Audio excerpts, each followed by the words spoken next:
ಇವತ್ತು ಕೇಳಿ ದಲಿತ ಹೆಣ್ಮಗಳಿಗೆ ಒಂದು ಅತ್ಯಾಚಾರ ಆಗಿದೆ. ಈ ಪ್ರತಿಭಟನೆಯಲ್ಲಿ ಕೂಡ ನಾನು ನನ್ನ ಪಾಲು ಕೂಡ ಇರಬೇಕನ್ನುವ ಕಾರಣದಿಂದಾಗಿ ಇಲ್ಲಿಗೆ ನಾನು ಬಂದೆ.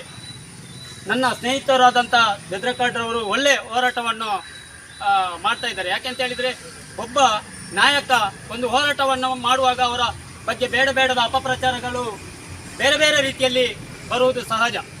ಇಂಥ ಒಂದು ಈ ಒಂದು ವಿಟ್ಲ ಬಂಟ್ವಾಳ ದಕ್ಷಿಣ ಕನ್ನಡ ಜಿಲ್ಲೆಯ ಬಂಟ್ವಾಳ ತಾಲೂಕಿನ ವಿಟ್ಲ ಠಾಣಾ ವ್ಯಾಪ್ತಿಯಲ್ಲಿ ಒಂದು ಅಪ್ರಾಪ್ತ ಮಹಿಳೆಯ ಮೇಲೆ ಅತ್ಯಾಚಾರವೆಸಗಿದಂಥ ಇವತ್ತು ನಾವು ಮಾಧ್ಯಮದಲ್ಲೆಲ್ಲ ಇದರಲ್ಲಿ ನೋಡಿದ್ದೇವೆ. ಇವತ್ತು ಹಿಂದೂ ಸಂಘಟನೆಯ ಮುಖಂಡರು RSSನ ಒಬ್ಬ ಪ್ರಮುಖರಂತ ಇವತ್ತು ನಾವು ಎಲ್ಲ ಮಾಧ್ಯಮಗಳಲ್ಲಿ ನಾವು ನೋಡಿದ್ದೇವೆ. ಇಂಥ ಒಂದು ಮೊನ್ನೆ ಕಳೆದ ಬಾರಿ ನಮ್ಮ ಉಡುಪಿಯಲ್ಲಿ ಒಂದು ಪ್ರಕರಣ ಆಯಿತು. ಆ ಹೆಣ್ಮಗಳ ಬಗ್ಗೆ ಎಲ್ಲ RSS ಸಂಘಟನೆಗಳು ಅಥವಾ ಇಲ್ಲಿಯ ಎಲ್ಲ ಶಾಸಕರು ಮಾತಾಡಿದ್ದಾರೆ. ಇವತ್ತು ಎಲ್ಲಿ ಹೋಗಿದ್ದಾರೆ ಅವರು? ಇವತ್ತು ಇಲ್ಲಿಯ ವಿಟ್ಲ ವಿಧಾನಸಭಾ ಕ್ಷೇತ್ರದ ಅದೇ ರೀತಿ ನಮ್ಮ ಒಂದು ರಿಸರ್ವ್ ಕಾನ್ಸ್ಟಿಟ್ಯೂಷನ್ ಆಯ್ಕೆಯಾದಂಥ ಒಬ್ಬ ಮಹಿಳೆ ಇವತ್ತು ಭಾಗೀರಥಿ ಮುರಳಿ ಅವರು ಕೂಡ ಎಲ್ಲಿದ್ದಾರೆ? ಇವರು ಕೂಡ ಧ್ವನಿ ಎತ್ತಲಿಕ್ಕೆ ಆಗಲಿಲ್ಲ.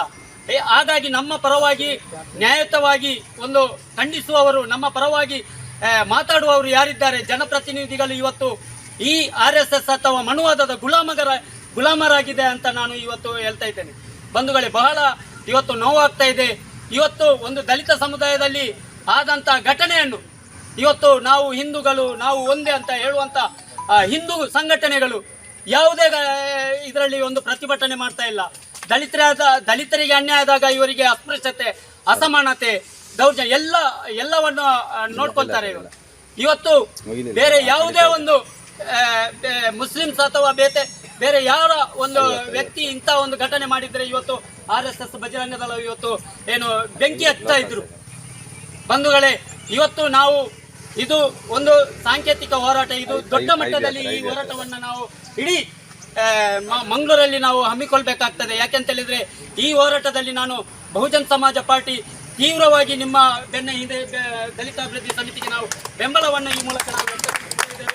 ಅದೇ ರೀತಿ ಇಂಥ ಘಟನೆಗಳು ಮೊನ್ನೆ ನಡೆದ ಮಣಿಪುರದಲ್ಲಿ ಕೂಡ ಒಂದು ಅಮಾನವೀಯ ಒಂದು ಬತ್ತಲೆ ಮೆರವಣಿಗೆ ಮಾಡಿ ಇಂಥ ಮನಸ್ಥಿತಿಯವರು ಇವತ್ತು ನಮ್ಮನ್ನು ದಲಿತ ಸಮುದಾಯವನ್ನು ವಂಚನೆ ಮಾಡ್ತಾ ಇದ್ದಾರೆ.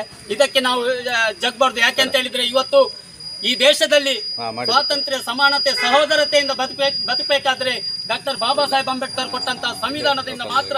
ಈ ಸಂವಿಧಾನದ ಮೂಲಕ ನಾವು ಎಲ್ಲರೂ ಕೂಡ ಎಚ್ಚೆತ್ತು ಉಗ್ರವಾದ ಹೋರಾಟವನ್ನ ತಕೊಂಡು ಕಾನೂನಾತ್ಮಕ ಹೋರಾಟವನ್ನ ಮಾಡಿ ಇಂಥ ಒಂದು ಅತ್ಯಾಚಾರಿಗಳನ್ನ ಈ ದಕ್ಷಿಣ ಕನ್ನಡ ಜಿಲ್ಲೆಯಿಂದ ಕೂಡಲೇ ಗಡಿಪಾರು ಮಾಡಿ ಅವನ ವಿರುದ್ಧ ನ್ಯಾಯಯುತವಾಗಿ ಗಲ್ಲಿಗೇರಿಸಬೇಕಾಗಿ ನಾವು ಬಹುಜನ್ ಸಮಾಜ ಪಕ್ಷದ ಪೊಲೀಸ್ ಠಾಣಾ ವ್ಯಾಪ್ತಿಯಲ್ಲಿ ನಡೆದಿರತಕ್ಕಂತಹ ಅಪ್ರಾಪ್ತ ಯುವತಿಯ ಅತ್ಯಾಚಾರವನ್ನ ಇವತ್ತು ಭೀಮಸೇನೆ ದಕ್ಷಿಣ ಕನ್ನಡ ಜಿಲ್ಲೆ ಇದನ್ನ ತೀವ್ರವಾಗಿ ಖಂಡಿಸ್ತಾ ಇದೆ. ಈ ಸಂದರ್ಭದಲ್ಲಿ ನಾವೆಲ್ಲರೂ ಇವತ್ತು ಬಂದು ಇಲ್ಲಿ ಸೇರಿಕೊಂಡಿದ್ದೇವೆ. ಕಾರಣ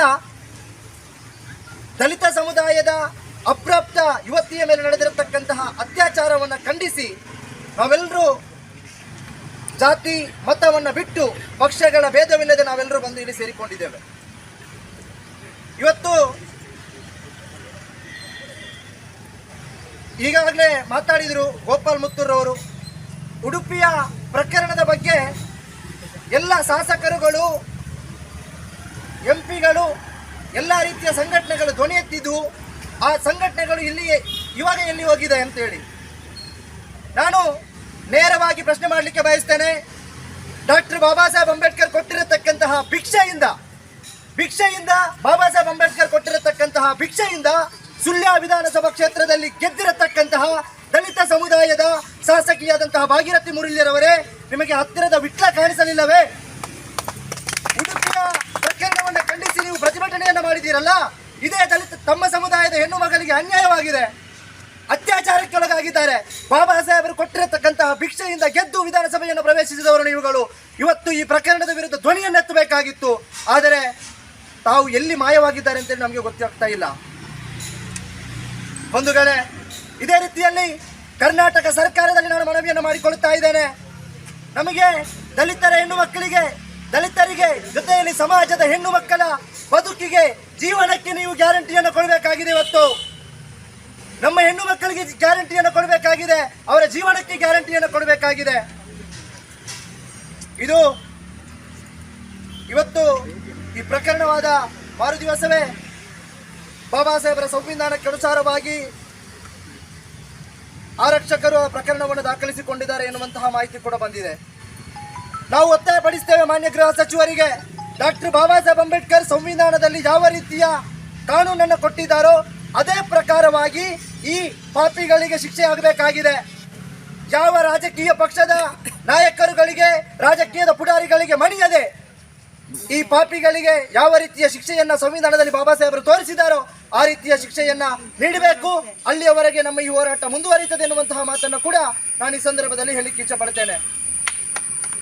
ಇವತ್ತು ಬೇಸರದ ಸಂಗತಿ ಏನು ಅಂತ ಕೇಳಿದರೆ, ದಲಿತ ಸಮುದಾಯದ ಬಾಲಕಿಗೆ ಅತ್ಯಾಚಾರ ಆದಾಗ ಆ ದಲಿತ ಸಮುದಾಯದ ಬಾಲಕಿಯ ಅತ್ಯಾಚಾರದಲ್ಲಿ ಕೂಡ ತಮ್ಮ ರಾಜಕೀಯ ಬೇಲೆಯನ್ನು ಬೇಯಿಸಿಕೊಳ್ಳಲು ಬಂದಿರತಕ್ಕಂತಹ, ರಾಜಕೀಯ ಬೇಲೆಯನ್ನು ಬೇಯಿಸಿಕೊಳ್ಳುತ್ತಿರತಕ್ಕಂತಹ ರಾಜಕೀಯ ಆ ಪುಡಾರಿಗಳಿಗೆ ನನ್ನ ಧಿಕ್ಕಾರ ಇದೆ. ಈ ಸಂದರ್ಭದಲ್ಲಿ ಬಂಧುಗಳೇ, ಮತ್ತೊಂದು ವಿಷಯ, ದಲಿತ ಸಂಘಟನೆಗಳ ನಾಯಕರುಗಳು ಇವತ್ತು ಈಗ ತಾನೇ ಮಾತಾಡುವಾಗ ಸರ್ ಹೇಳಿದರು, ಅಪಪ್ರಚಾರವನ್ನು ಮಾಡ್ತಾ ಇದ್ದಾರೆ ಅಂತೇಳಿ. ಖಂಡಿತವಾಗಿ ಒಂದಂತೂ ಸ್ಪಷ್ಟವಾಗಿ ಹೇಳಲಿಕ್ಕೆ ಬಯಸ್ತೇನೆ, ಯಾವುದೇ ಅಪಪ್ರಚಾರಗಳಿರಲಿ, ಯಾವ ರೀತಿಯ ಅಪಪ್ರಚಾರಗಳು ಇದ್ರೂ ಈ ಪ್ರಕರಣ ಏನಿದೆ, ಈ ಪ್ರಕರಣಕ್ಕೆ ಸರಿಯಾದ ತೀರ್ಪು ಅಥವಾ ಸರಿಯಾದ ಪ್ರಕರಣಕ್ಕೆ ಸರಿಯಾದಂತಹ ಅವರಿಗೆ ನ್ಯಾಯ ದೊರಕದವರೆಗೂ ಈ ಹೋರಾಟ ನಮ್ಮದು ಮುಂದುವರಿಯುತ್ತದೆ ಎನ್ನುವಂತಹ ಮಾತನ್ನು ಕೂಡ ನಾನು ಈ ಸಂದರ್ಭದಲ್ಲಿ ಹೇಳಿಕ್ಕೆ ಇಷ್ಟಪಡ್ತೇನೆ. ಇದರ ಜೊತೆಯಲ್ಲಿ ಕೆಲವೊಂದು ದಲಿತ ನಾಯಕರುಗಳು ಆ ಅತ್ಯಾಚಾರಿಗಳ ಜೊತೆಯಲ್ಲಿ ಸೇರಿಕೊಂಡು ಲೀಡರ್ಗಳು, ಒಂದು ಬೇಸರದಲ್ಲಿ ಈ ಮಾತನ್ನು ಹೇಳಲಿಕ್ಕೆ ಇಷ್ಟಪಡ್ತೇನೆ, ದಲಿತ ಸಮುದಾಯದ ಲೀಡರ್ಗಳು ಡೀಲರ್ಗಳಾಗಿ ಪರಿವರ್ತನೆ ಆಗಿರುವುದನ್ನು ನಾವು ಖಂಡಿಸ್ತೇವೆ. ಮುಂದಿನ ದಿನಗಳಲ್ಲಿ ದಲಿತ ಸಮುದಾಯದ ಲೀಡರ್ಗಳಲ್ಲ, ಆ ಡೀಲರ್ಗಳಿಗೆ ದಲಿತ ಸಮುದಾಯದ ಯುವ ಸಮಾಜ ಸರಿಯಾದ ಉತ್ತರವನ್ನ ಜೊತೆಯಲ್ಲಿ ತಕ್ಕ ಪಾಠವನ್ನ ಕಲಿಸಲಿಕ್ಕಿದೆ ಎನ್ನುವಂತಹ ಮಾತನ್ನು ಕೂಡ ನಾನು ಈ ಸಂದರ್ಭದಲ್ಲಿ ಹೇಳಲಿಕ್ಕೆ ಇಷ್ಟಪಡ್ತೇನೆ. ಒಂದುಗಳೇ, ದಲಿತರಿಗೆ ಭಗವಾನ್ ಬುದ್ಧರು ಬೋಧಿಸಿರತಕ್ಕಂತಹ ಶಾಂತಿಯ ಮಂತ್ರವು ಗೊತ್ತಿದೆ, ಸೀದಾನಾಕನ ಕೋರೆಗಾಂವ್ ಯುದ್ಧವು ಕೂಡ ನೆನಪಿದೆ ಎನ್ನುವಂತಹ ಮಾತನ್ನು ಕೂಡ ನಾನು ಈ ಸಂದರ್ಭದಲ್ಲಿ ಹೇಳಲಿಕ್ಕೆ ಇಷ್ಟಪಡ್ತೇನೆ. ಸಮಯ ಸಂದರ್ಭ ಬಂದ್ರೆ ನಮಗೆ ಶಾಂತಿಯನ್ನು ಕಾಪಾಡಿಕೊಳ್ತೇವೆ, ಸಮಯ ಸಂದರ್ಭ ಬಂದ್ರೆ ಸೀದಾನಾಕನ ಕೋರೆಗಾಂವ್ ಯುದ್ಧವನ್ನು ಕೂಡ ನಾವು ನೆನಪಿಸಲಿಕ್ಕೆ ಇಲ್ಲಿ ಸಜ್ಜಾಗಿದ್ದೇವೆ ಎನ್ನುವಂತಹ ಮಾತನ್ನ ನಾನು ಈ ಸಂದರ್ಭದಲ್ಲಿ ಹೇಳಲಿಕ್ಕೆ ಇಚ್ಛೆ ಪಡ್ತಾ ಇದ್ದೇನೆ. ಇದರ ಜೊತೆಯಲ್ಲಿ ಇವತ್ತು ಅಪ್ರಾಪ್ತ ಯುವತಿಗಾದಂತಹ ಅತ್ಯಾಚಾರವನ್ನು ನಾವು ಮುಂದಿನ ದಿನಗಳಲ್ಲಿ ಜಿಲ್ಲಾ ಮಟ್ಟದಲ್ಲಿ, ರಾಜ್ಯ ಮಟ್ಟದಲ್ಲಿ ಖಂಡಿಸುತ್ತೇವೆ. ಯಾವುದೇ ಕಾರಣಕ್ಕೂ ಆ ಅತ್ಯಾಚಾರಿಗಳಿಗೆ ರಕ್ಷಣೆಯನ್ನು ಕೊಡುವಂತಹ ಯಾವುದೇ ಸಂಘಟನೆಗಳಾಗಿರಲಿ, ಯಾವುದೇ ರಾಜಕೀಯ ನಾಯಕರುಗಳು ಅವರಿಗೆ ರಕ್ಷಣೆಯನ್ನು ಕೊಡುತ್ತಿದ್ರೆ ಅಂತವರ ವಿರುದ್ಧವೂ ಕೂಡ ಕ್ರಮವನ್ನು ಕೈಗೊಳ್ಳಬೇಕೆನ್ನುವಂತಹ ಮಾತನ್ನ ನಾನು ಈ ಸಂದರ್ಭದಲ್ಲಿ ಹೇಳಿಕ್ಕೆ ಇಚ್ಛೆ ಪಡ್ತೇನೆ. ಇದರ ಜೊತೆಯಲ್ಲಿ ದಲಿತ ಸಮಾಜ, ಸದೃಢ ಸಮಾಜ ಜಾಗೃತರಾಗಬೇಕಾಗಿದೆ. ಬಾಬಾ ಸಾಹೇಬರ ಅಥವಾ ದಾದಾ ಸಾಹೇಬ್ ಕಾಂಶಿರಾಮ್ಜಿ ಅವರ ಮಾತಿನಂತೆ ಅಧಿಕಾರಹೀನತೆಯೇ ಅಸ್ಪೃಶ್ಯತೆ, ನಮ್ಮಲ್ಲಿ ಇಲ್ಲದಿರುವಂತಹ ಅಧಿಕಾರವೇ ಇವತ್ತು ಅತ್ಯಾಚಾರ, ದಬ್ಬಾಳಿಕೆ, ದೌರ್ಜನ್ಯ, ಅಸ್ಪೃಶ್ಯತೆಗೆ ಕಾರಣವಾಗಿದೆ ಎನ್ನುವುದನ್ನು ನಾವು ಅರ್ಥ ಮಾಡಿಕೊಳ್ಳಬೇಕಾಗಿದೆ. ಮುಂದಿನ ದಿನಗಳಲ್ಲಿ ನಾವೆಲ್ಲರೂ ಬಾಬಾ ಸಾಹೇಬರ ಹಾದಿಯಲ್ಲಿ ನಡೆಯುವುದರ ಮೂಲಕ, ಅಧಿಕಾರದ ಗದ್ದುಗೆಯನ್ನು ಏರುವುದರ ಮೂಲಕ ಇಲ್ಲಿನ ಮನುವಾದಿ ವ್ಯವಸ್ಥೆಗೆ, ಮನುವಾದಿಗಳಿಗೆ, ದಲಿತ ವಿರೋಧಿಗಳಿಗೆ ತಕ್ಕ ಉತ್ತರವನ್ನು ನೀಡಬೇಕಾಗಿದೆ ಎನ್ನುವಂತಹ ಮಾತನ್ನ ನಾನು ಈ ಸಂದರ್ಭದಲ್ಲಿ ಹೇಳುತ್ತಾ ನನ್ನ ಮಾತನ್ನು ಕೊನೆಗೊಳಿಸ್ತಾ ಇದ್ದೇನೆ. ಜೈ ಭೀಮ್, ಜೈ ಭಾರತ್. ಜನ ಅಲ್ಲಿ ಸೇರಿಕೊಳ್ಳುವ ಒಂದು ಅವಕಾಶ ಸಿಗುತ್ತದೆ. ನಾವು ಪ್ರತಿಭಟನೆ ಮಾಡಲಿಕ್ಕೆ ಅಂತಲೇ ನಾವು ಹುಟ್ಟಿರುವುದೇ ತುಂಬ ನಮಗೆ ಒಂದು ಬೇಸರದ ಒಂದು ಚಿಂತೆ ಆಗುತ್ತೆ. ಯಾಕೆಂದರೆ ನಮ್ಮ ಪ್ರತಿಭಟನೆ, ತಮ್ಮಲ್ಲಿ ಒಂದು ವಿನಂತಿ, ಯಾವುದೇ ಒಂದು ಗಾಡಿ ಆ ಕಡೆ ನಂತರ ಈ ಕಡೆ ಬಂದರೆ ಪ್ರವೇಶ ಮಾಡಿಕೊಟ್ಬಿಡಿ. ಯಾಕೆಂದರೆ ನಮ್ಮ ಪ್ರತಿಭಟನೆಗೆ ಒಂದಷ್ಟು ಉನ್ನತ ಸ್ಥಾನ ಇಲ್ಲದಂದರೆ ಪ್ರತಿಭಟನೆ ಯಾಕೆ ಮಾಡಬೇಕು? ಯಾರೇ ಬೇಕಾಗಲಿ ಆ ಕಡೆಯಿಂದ ಅಥವಾ ಈ ಕಡೆಯಿಂದ ಗಾಡಿ ಬಂದರೆ ಅಲ್ಲಿ ಬರಲಿಕ್ಕೆ ಅವಕಾಶ ಮಾಡಿಕೊಡ್ಬೇಡಿ. ನಮ್ಮ ಪ್ರತಿಭಟನೆ ಎಲ್ಲಿವರೆಗೆ ತನಕ ನಾವು ಮನವಿಯನ್ನು ಕೊಡ್ತೇವೆ ಅಲ್ಲಿ ತನಕ ಇಲ್ಲಿಂದ ಯಾರು ಒಂದು ಇಂಚು ಆಚೆ ಈಚೆ ಕದಲ ಪ್ರಶ್ನೆ ಇಲ್ಲ. ಯಾರೇ ಬೇಕಾದರಲ್ಲಿ ತಮ್ಮಲ್ಲಿ ಒಂದು ಗಮನಕ್ಕೆ, ನಮ್ಮ ದಲಿತರ ಮೇಲೆ ಭಾಳ ಇತ್ತೀಚಿನ ದಿನಗಳಲ್ಲಿ ಯಾವುದೇ ಸರ್ಕಾರ ಬೇಕಾಗಿರಲಿ, ಕಾಂಗ್ರೆಸ್ ಆಗಲಿ, BJP ಆಗಲಿ, ಯಾವುದೇ ಬೇಕಾಗಿರಲಿ, ಇತ್ತೀಚಿನ ದಿನಗಳಲ್ಲಿ ತುಂಬ ನಮ್ಮ ದಲಿತರ ಮೇಲೆ ಒಂದು ದೌರ್ಜನ್ಯಗಳು, ಅತ್ಯಾಚಾರಗಳು, ಅನಾಚಾರಗಳು, ಇನ್ನಿತರ ಕೆಲಸಗಳು ಆಗ್ತಾ ಇರ್ತದೆ. ಯಾಕೆ ಎಷ್ಟು ದಿನಪ್ರತಿ ವರ್ಷಕ್ಕೆ ಸಾವಿರಾರು ಸಂಘಟನೆಗಳು ಸಿಚ್ಚಾಗ್ತದೆ. ಆದರೂ ಕೂಡ ನಮ್ಮ ಮೇಲೆ ಆಗಿರುವಂತಹ ದೌರ್ಜನ್ಯಗಳು ತುಂಬ ಹೆಚ್ಚಾಗಿರುತ್ತದೆ. ಬಾಬಾ ಸಾಹೇಬ್ ಅಂಬೇಡ್ಕರ್ ಕೊಟ್ಟಂಥ ಆ ಸಂವಿಧಾನದ ಪ್ರಕಾರ ದಲಿತ ದೌರ್ಜನ್ಯ ತಡೆ ಕಾಯ್ದೆ ಅಡಿಯಲ್ಲಿ ಬೇಕಾದಷ್ಟು ಕಾನೂನುಗಳು ಇದ್ದರೂ ಕೂಡ ಯಾವುದೇ ಒಂದು ನಮಗೆ ಸೂಕ್ತವಾದ ನಮಗೆ ಒಂದು ಧೈರ್ಯ ತುಂಬಿಸುವಂಥ ಕೆಲಸ ಸರ್ಕಾರದಿಂದ ಮಾಡ್ತಾ ಇಲ್ಲ. ಯಾಕೆಂದರೆ ನಾವು ಪ್ರತಿಭಟನೆ ಮಾಡುವಾಗ ಎಲ್ಲರಿಗೆ ಒಂಥರ ಒಂದು ರೋಷ ಉಕ್ಕಿ ಬರುತ್ತದೆ. ಯಾಕೆಂದರೆ ಇವರು ಯಾರ ಪರ ಯಾರ ವಿರೋಧ ಮಾಡ್ತಾರೆ ಅಂತೇಳಿ ಹೇಳುವಂಥದ್ದು. ಕಳೆದ 2022ರಲ್ಲಿ ಒಂದು ಕಣ್ಣೂರಲ್ಲಿ ಆಗಿರುವಂಥ ಒಂದು ಕೊಲೆಯ ಪ್ರಕರಣ ನೋಡುವಾಗ, ಕೊಲೆಯಾಗಿ ಒಂದು 2-3 ದಿವಸ ನಂತರ ಕೆಲವೊಂದು ಹಿಂದೂ ಸಂಘಟನೆ ಮುಖಂಡರು ನಮಗೆ ರಾತ್ರೋರಾತ್ರಿ ಫೋನ್ ಮಾಡಿ, ಅರಳವರೇ ನೀವು ಯಾಕೆ ಈ ರೀತಿ ಪರವಾಗಿ ಆ ಯುವತಿಯ ಪರವಾಗಿ ನೀವು ಧ್ವನಿ ಎತ್ತುವುದಿಲ್ಲ, ಯಾಕೆ ನೀವು ಮಾತಾಡುವುದಿಲ್ಲ ಅಂತೇಳಿ ಕೆಲವೊಂದು ಹಿಂದೂ ಮುಖಂಡರ ಒಂದು ಕರೆ ನಮಗೆ ಬಂದಿರುತ್ತದೆ. ಯಾಕೆಂದರೆ ಆ ಮಾಡಿರುವಂಥ ಕೃತ್ಯ ಮುಸ್ಲಿಂ ಸಮುದಾಯದವರು, ಇದಕ್ಕೋಸ್ಕರ ಅವರು ಕೇಳ್ತಾರೆ. ಇದನ್ನು ಯಾವ ಒಂದು ಹಿಂದೂ ಸಂಘಟನೆಯವರು ಅಥವಾ ಬಿಜೆಪಿಯ ಕಾರ್ಯಕರ್ತರು ಅಥವಾ ಯಾರೇ ಬೇಕಾದರಲ್ಲಿ ಇಂದು ನಾವೆಲ್ಲ ಒಂದು ಅಂತ ಯಾರು ಆ ಮನಸ್ಸು ಇದ್ದವರು ಇರ್ತಾರೆ ನೋಡಿ, ಅವರು ಯಾವುದೇ ಒಂದು ಫೋನ್ ಮುಖಾಂತರ ಆಗಿ ನಮಗೆ ಈ ವಿಷಯವನ್ನು ಪ್ರಸ್ತಾವ ಮಾಡೋದಿಲ್ಲ, ಮಾಡೋದು ಕೂಡ ಇಲ್ಲ. ನೋಡಿ, ಇವತ್ತಿನ ಒಂದು ನನಗೆ ಮೆಸೇಜ್ ಬಂದ ಪ್ರಕಾರ ಇಲ್ಲಿ ದಲಿತ ಸಂಘ ಶಿವಸಪ್ಪರವರ ನೇತೃತ್ವದಲ್ಲಿ ಎಲ್ಲ ದಕ್ಷಿಣ ಕನ್ನಡ ಜಿಲ್ಲಾ ದಲಿತ ನೇತೃತ್ವದಲ್ಲಿ ಮತ್ತೆ ಇಲ್ಲಿ ಎಲ್ಲ ಸಮುದಾಯದವರು ಜಾತಿ ಮತ ಧರ್ಮ ಬಿಟ್ಟು ಇಲ್ಲಿ ಸೇರುವಂಥದ್ದು ಮೆಸೇಜ್ ನಮಗೆ ನಾನು ನೋಡಿದ್ದಾರೆ. ಇಲ್ಲಿ ಯಾರಿದ್ದಾರೆ ಸ್ವಾಮಿ, ಎಷ್ಟೆಷ್ಟಿಗೆ ಬಿಟ್ಟರೆ ಬೇರೆ ಯಾರಿದ್ದಾರೆ?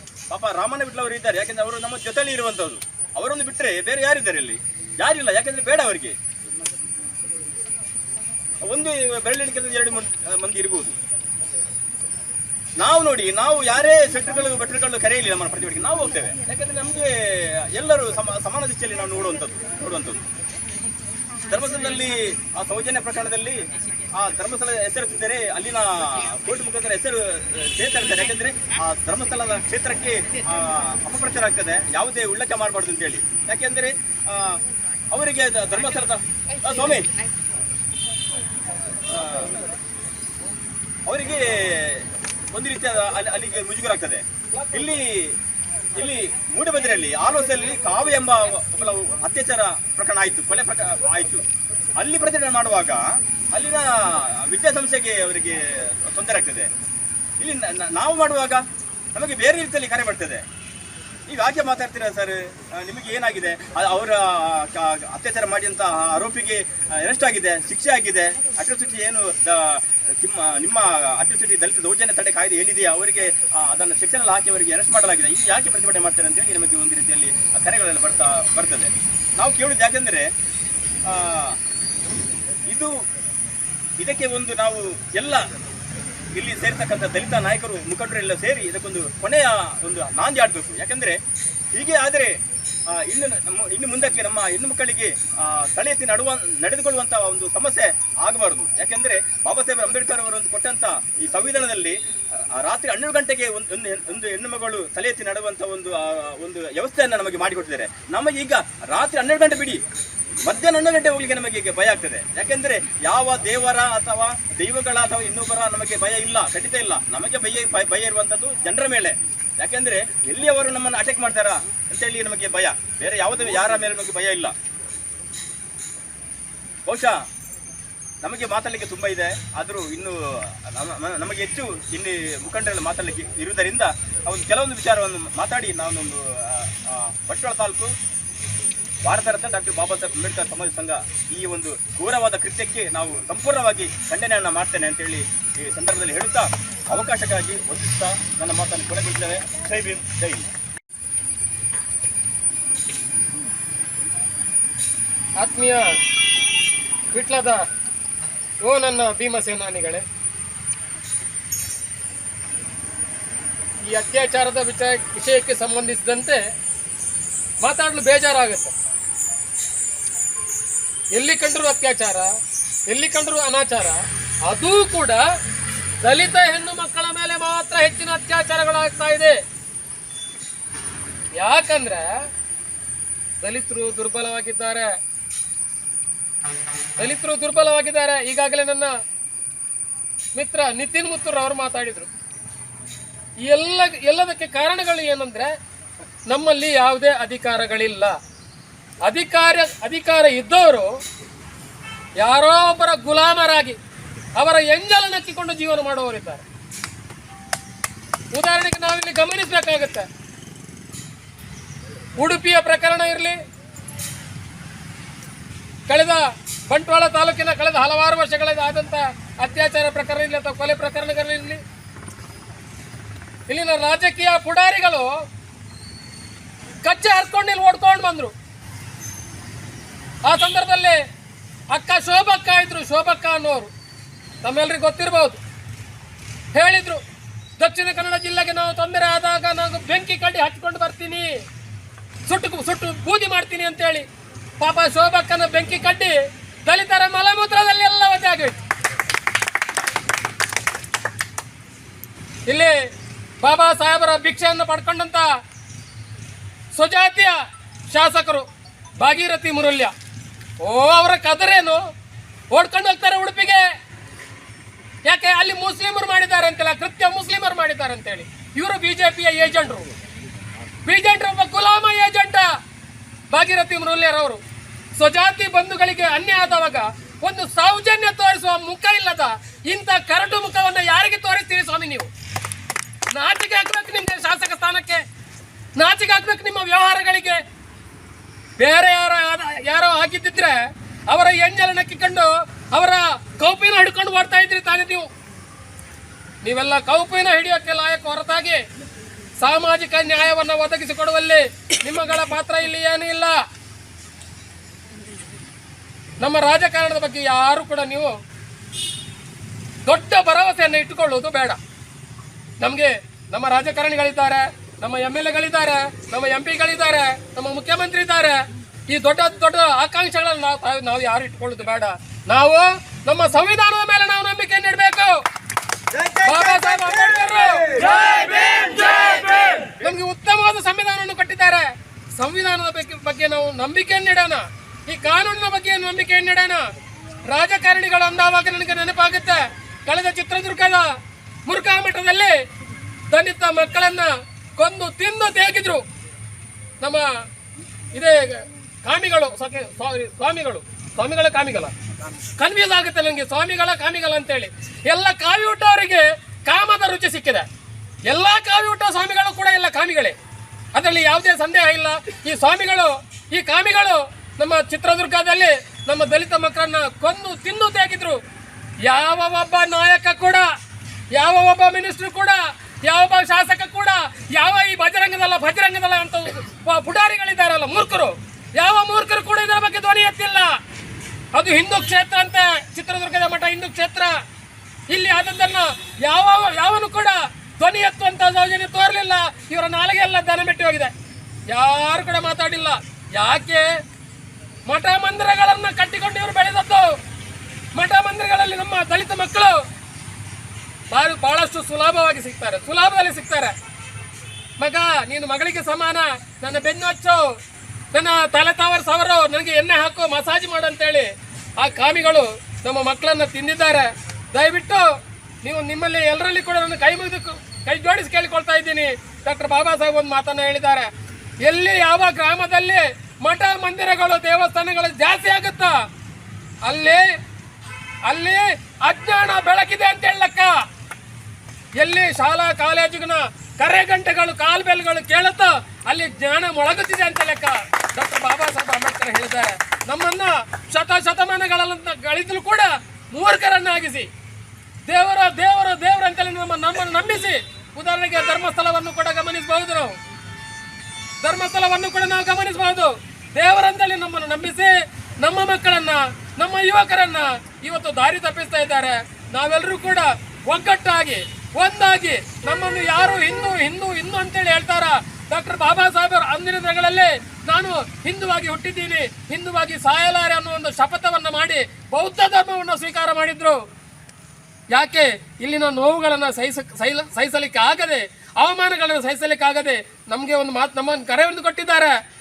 ನಮಗೆ ಎಲ್ಲಿ ಅನ್ಯಾಯ ಆಗುತ್ತಾ, ಎಲ್ಲಿ ನಮ್ಮ ಸ್ವಾಭಿಮಾನಕ್ಕೆ ಧಕ್ಕೆ ಆಗುತ್ತಾ ಅಲ್ಲಿ ನಿಮ್ಮ ಚಪ್ಪಲಿಯನ್ನು ಕೂಡ ಬಿಡಬೇಡಿ ಅಂತೇಳಿ ನಾವು ಇದನ್ನು ಗಮನದಲ್ಲಿ ಇಟ್ಕೊಳ್ಬೇಕಾಗುತ್ತೆ. ನಾವು ನಮ್ಮನ್ನ ಇಂದಿನ ತಲಾಂತರದಲ್ಲಿ ಕೂಡ ಹಿಂದೂಗಳನ್ನು ಅಂತ ಪಟ್ಟವನ್ನು ಕಟ್ಟಿ ನಮ್ಮನ್ನ ಹುರಿದು ತಿನ್ನುವ ಬಜರಂಗಿಗಳಿಗೆ, ಇಂತಹ ಸಂಘಿಗಳಿಗೆ, ಇಂತಹ ಚಡ್ಡಿಗಳಿಗೆ ಪಾಠವನ್ನು ಒದಗಿಸುವಂತಹ ಕಾಲ ಬಹಳಷ್ಟು ಹತ್ತಿರತೆ. ನಾವೆಲ್ಲರೂ ಒಂದಾಗೋಣ. ನಮ್ಮ ಡಾಕ್ಟರ್ ಬಾಬಾ ಸಾಹೇಬ್ ಅಂಬೇಡ್ಕರ್ ಅವರು ನೀಡಿದಂತಹ ಸಂವಿಧಾನದ ಮೇಲೆ ಅಪಾರವಾದ ಗೌರವವನ್ನು ನೀಡೋಣ. ಆ ಗೌರವದಿಂದ ನಾವು ಒಟ್ಟಾಗಿ ನಮ್ಮ ಪ್ರತಿಭಟನೆಯನ್ನು ಮಾಡಿ ನಮ್ಮ ಹೆಣ್ಣು ಮಗುವಿಗೆ ಎಲ್ಲಿವರೆಗೆ ನ್ಯಾಯವನ್ನು ಸಿಗಲಿಲ್ವೋ ಅಲ್ಲಿವರೆಗೆ ನಾವು ನಿರಂತರವಾಗಿ ಬೀದಿಯಲ್ಲಿ ಪ್ರತಿಭಟನೆ ಮಾಡುತ್ತೇವೆ ಅನ್ನುವ ಮಾತನ್ನ ಈ ಸಂದರ್ಭದಲ್ಲಿ ಹೇಳಿಕೊಳ್ಳುತ್ತಾ ಮತ್ತೊಮ್ಮೆ ಈ ಒಂದು ಕಾರ್ಯಕ್ರಮದಲ್ಲಿ ನನ್ನಲ್ಲಿ ಮಾತಾಡಲಿಕ್ಕೆ ಅವಕಾಶವನ್ನು ಮಾಡಿಕೊ ತಮ್ಮೆಲ್ಲರಿಗೂ ಕೂಡ ವಂದಿಸುತ್ತಾ ಜೈ ಭೀಮ್. ಅಂದ್ರೆ ನಮ್ಮಲ್ಲಿ ಪ್ರತಿಭಟನೆ ಹಿಂಗೇನೆಲ್ಲ ಮುಗಿದ ನಂತರ ಅವರೆಲ್ಲ ಬರುವವರು ಇಲ್ಲ ನಾವು ಹೇಳಿಲ್ಲ.